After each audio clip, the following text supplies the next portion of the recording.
Welcome to CBS This Morning. I'm Gail King with Anthony Mason and Tony DeCopo. Coronavirus on the rise. The number of cases in the U.S. surges while the global total approaches 100,000. People on a giant cruise ship off San Francisco are tested for the disease. We hear from some of the passengers on board.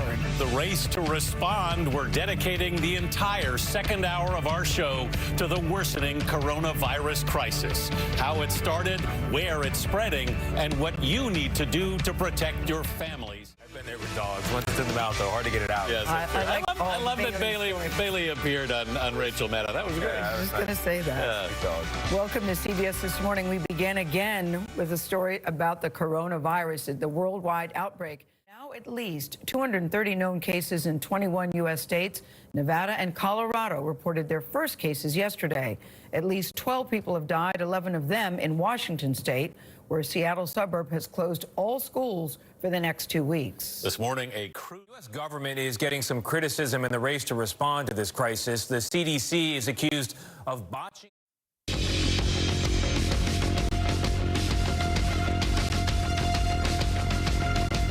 It's Friday, March 6, 2020. Welcome back to CBS This Morning and your family. we have a team of reporters around the world. They'll share the latest on infection numbers, supply shortages, and the economic impact. We also have a panel of health experts who will be...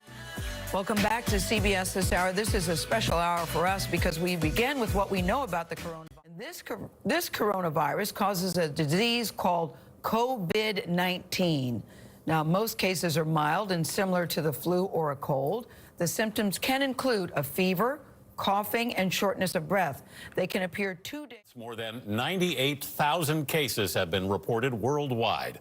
The virus has killed more than 3,300 people, but more than 55,000 patients who had The coronavirus has spread to 6 continents in just 3 months, and we're going to help you trace that spread. It began in Wuhan, China, beginning in an animal and then spreading to a person.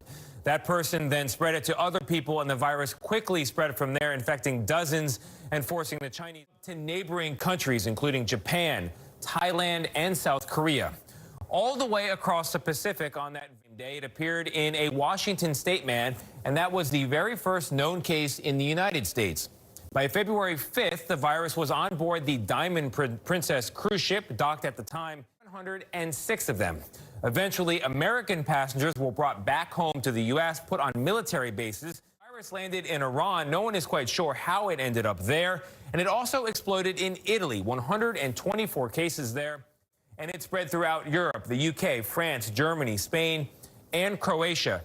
The southern hemisphere as well. The virus arrived in Brazil, Nigeria, Ecuador, and also South Africa. All told, at least 90 different cases all around the world. 21 different states have at least one case, all of which leads us back.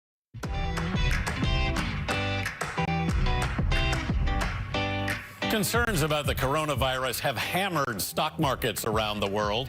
The SARS outbreak in 2003 cost the global economy an estimated $40 billion. Now, some predict coronavirus will do even more damage. Carter Evans shows us what may be the first major sign in the U.S. News business analyst Jill Schlesinger is here with what the economic impact of the coronavirus could mean for you. Good morning, Jill. We've seen really... Right now, economists are not calling for a recession. And